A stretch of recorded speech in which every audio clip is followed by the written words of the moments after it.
जय हिंद जय भारत। आप देख रहे हैं जय भारत मीडिया, जहां हम बनते हैं जनता की आवाज़। गुरुग्राम की cyber city sector 4 community centre में कलिंग भारती फाउंडेशन के द्वारा 7वां अपना वार्षिक उत्सव आयोजित किया गया है। इसका थीम रखा गया है रज कला महोत्सव। इस कार्यक्रम में जहां गुरुग्राम सहित पूरे भारत से हजारों लोगों ने शिरकत की, इस कार्यक्रम में कई महान विभूतियाँ भी पधारी। कार्यक्रम के अंदर स्वास्थ्य मंत्री आरती सिंह राव और स्थानीय भारतीय जनता पार्टी के विधायक मुकेश शर्मा को बुलाया गया था, लेकिन किसी कारणवश वह कार्यक्रम में अपनी उपस्थिति पर कलाकारों ने अपनी कलाकारी से कार्यक्रम में आए हुए दर्शकों का मन मोह लिया।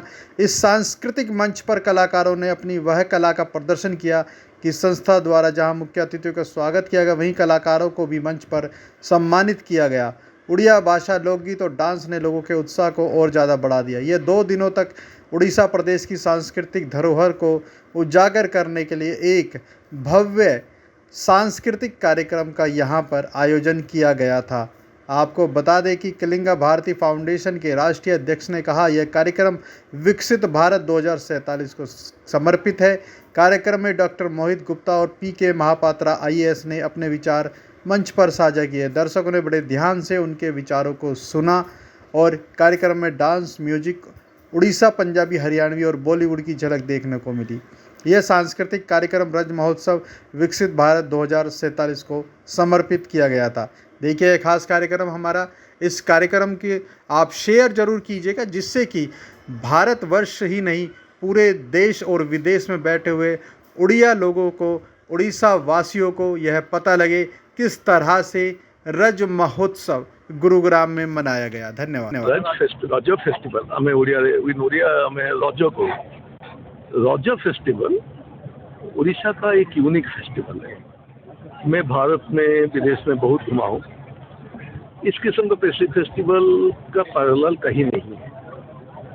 हमारा तीज से काफ़ी मिलती जुलती है। मतलब अगर नज़दीक फेस्टिवल देखोगे, तीज से मिलती है। जैसे तीज हम यहाँ पे सावन में मनाते हैं, रज उड़ीसा में आषाढ़ का महीना जब शुरू होता है तब बनती है। जैसे तीज में यहाँ पे सावन में बारिश आती है, उड़ीसा में मानसून आती है आषाढ़ का महीना में। आप अगर मेघदूत पढ़े होंगे कालिदास के, कालिदास लिखते हैं आषाढ़स्य प्रथम दिवसे, the first day of Ashadha में मेघाश्लिष्ट भानु, the sky is full of clouds. Meghaduta में जैसे यक्ष मेघ को अपना दूत बना करके भेजा था, महेंद्रगिरी पर्वत जो दक्षिण उड़ीसा में है उन्हीं से भेजा था। तो ये मानसून का आरंभ होती है, तब ये फेस्टिवल होता है। ये लड़कियों का फेस्टिवल है। तो लड़कियां सचती है, जूते पहनते, खाली पैर में नहीं चलेंगे। क्यों नहीं चलेंगे खाली पैर? धरती माँ को कष्ट ना हो। तो ये लड़की का अकेला फेस्टिवल नहीं, ये धरती माँ का फेस्टिवल है। धरती माँ को कोई कष्ट नहीं देना है, कोई खुदाई मिट्टी का नहीं करना है, पर्यावरण को दूषित नहीं करना है उसका। तो धरती माता का पूजा होती है, लड़कियों का पूजा होती है और सस्ती है। तो 3 दिन अगर काम नहीं होगा तो कौन काम करेगा? खाना पीना खाए खेलती है, जो झूला झूलती है लड़कियाँ। सिमिलरिटी यहाँ तक है, बट बेसिकली वुमेनहुड को सेलिब्रेट किया जाता है, लड़कियों को सेलिब्रेट किया जाता है। एक्सपेक्ट करता है कि मदर को कैसे रेस्पेक्ट करते हैं, धरती माता को कैसे रेस्पेक्ट करते हैं। तो घर का सारे काम, दुनिया का सारे काम पुरुष लोग करेंगे, कोई लड़की कोई काम नहीं करेगी। मतलब नॉट एक्सपेक्टेड, कोई पुरुष बना भी नहीं करेगा। तो क्या होती है कि पकवान भी खास बनती है। अगर आप आए हो, एक पोड़ा पिठा बोलकर एक चीज होती है, एक पिठा बनता है जो कि बेक होकर होता है, और पान के बिना रजा नहीं होता। मेरे हाथ में पान आपको दिखते हो गया, तो पानो होता है, खास खास पकवान होती है। तो लड़की दे विल ट्रैवल, मतलब ये नहीं कि घर में बैठे, एक घर से दूसरे घर में जाएंगे। एवरी फैमिली, ये नहीं देखना कि मेरा बेटी है या किसी और का बेटी, सबके बेटी को एक किस्म का रिस्पेक्ट करना है। सो ये उड़ीसा का परंपरा शुरू से है। और उड़ीसा का जो महिलाओं को सम्मान देने का परंपरा कोई नई नहीं है। कई फेस्टिवल्स होती है जिसमें ये नहीं देखा जाता है लड़का है या लड़की है। जैसे एक प्रथमाष्टमी बोलकर हमारा एक पर्व होता है, जो कि आपका मार्गशीर का महीना का जो कृष्ण पक्ष अष्टमी में आता है। तो जो परिवार का सबसे बड़ा संतान है उसको रिस्पेक्ट किया जाता है।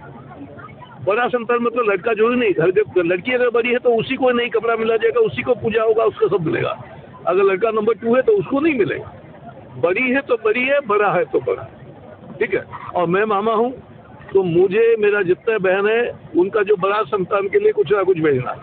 तो we respect the somebody who is elder irrespective of the gender। तो महिलाओं को स्थान देना ये भारतीय परंपरा का चीज है। उड़ीसा में क्यों है, दूसरे जगह में क्यों नहीं? इसी कारण है कि उड़ीसा का इतिहास ऐसा रहा है कि बाहरी सत्यावा या बाहरी रूल्स बहुत कम उड़ीसा में रहा है। तो हमारा जो देशीय परंपरा है, भारत का जो असली परंपरा उड़ीसा में ज्यादा है। हमारा देश में हम भेदभाव नहीं समझते, किसी ऐतिहासिक कारण से ये भेदभाव वगैरह आ गए। और अभी ये खत्म हो रही। अभी आप देखते हो पेरेंट्स वो कोई भेदभाव नहीं रहते, लड़का हो या लेकिन जब मेरा बच्चा पैदा हुआ था मैं डॉक्टर को किसी का से टेस्ट किए, मैं डॉक्टर को पूछा क्या हुआ, मुझे रोहतक मेडिकल कॉलेज का जो हेड ऑफ डिपार्टमेंट कह के साथ मालूम नहीं पड़ा। मैं कहा मैडम किसको बुद्धू बना रहे हो, आप हेड ऑफ द डिपार्टमेंट हो, मैं IAS अफसर हूँ, लड़की इसलिए बता नहीं रहे हो। मेरे लिए लड़की बड़ी अच्छी बात है और मेरा पहली बेटी बड़ी तो ये चीज दूर हो रही है।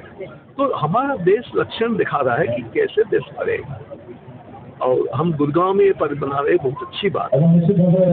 कल मैं काफी अफसरों से बात कर रहा था। गुड़गांव का बड़ा बात ये है कि हमने पूरे भारत को अपना है। नॉर्थ इंडिया में जो विरासत है ना, ये पुराना पंजाब का विरासत में कहता हूँ हमारी आने वाले हम मुस्लिम पंजाब क्यों नहीं, पंजाब के लोग आपके जो रज महोत्सव बताया पंजाब संस्कृति को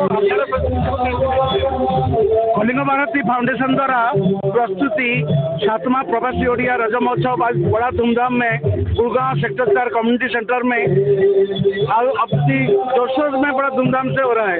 आज का जो मुख्य अतिथि राव आरती सिंह जो हरियाणा का हेल्थ और फैमिली वेलफेयर मिनिस्टर अभी आने वाली है, और विधायक जो मुकेश शर्मा जी है, और समाज सेवी कई कार्यक्रम अभी 2 दिन चलेगा। अभी हरियाणा का जो पूर्वतन चीफ सेक्रेटरी रह चुके, होम सेक्रेटरी रह चुके, गुरुग्राम का DC रह चुके, सोनीपत का DC रह चुके, उड़िया IAS लड़के जो PK महापात्र साहब वो भी अभी आए हैं, और हमारा ओम शांति के जुड़े हुए और एमिनेंट हृदय विशेषज्ञ जो डॉक्टर मोहित गुप्ता जी वो भी चीफ स्पीकर होके आ चुके। 1000 लोग प्रवासी ओडिया सारा कम्युनिटी का लोग शामिल हुए। इधर सारे स्टॉल ओडिशा का खाना पीना, नॉर्थ इंडिया का खाना पीना, और खाली ओडिशा का लोग नहीं, इधर हम सारा कम्युनिटी का लोग को बुलाए। सारे लोग ओडिशा का कला संस्कृति उसको कैसे आगे बढ़ाएंगे, विकसित ओडिशा, विकसित भारत, विकसित हरियाणा कैसे होगा 2047 में, ओडिशा 2036 में जब 100 साल होगा, ऐसे 2047 में जब देश 100वां साल होगा। जो नरेंद्र मोदी जी का जो सपना है भारत को एक विकसित राष्ट्र विश्वगुरु बनाना, तब संभव होगा जब कला संस्कृति शिक्षा स्वास्थ्य और सभी का भागीदार रहेंगे।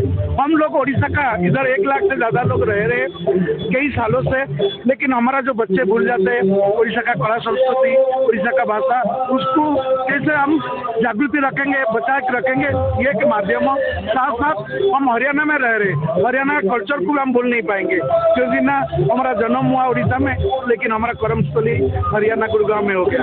इसलिए हम सभी को साथ में लेके एक फ्यूजन का डांस आप जो देख रहे जो प्रोग्राम हो रहा है, कितना लोग इधर भीड़ है सारे, और अब मीडिया भाई बहन जो आप लोग आए, उससे पहले प्रेस रिलीज हुआ, आप लोग आए थे, सभी को मैं तहे दिल से कलिंग भारती फाउंडेशन तरफ से आपको धन्यवाद साधुवाद देता हूँ।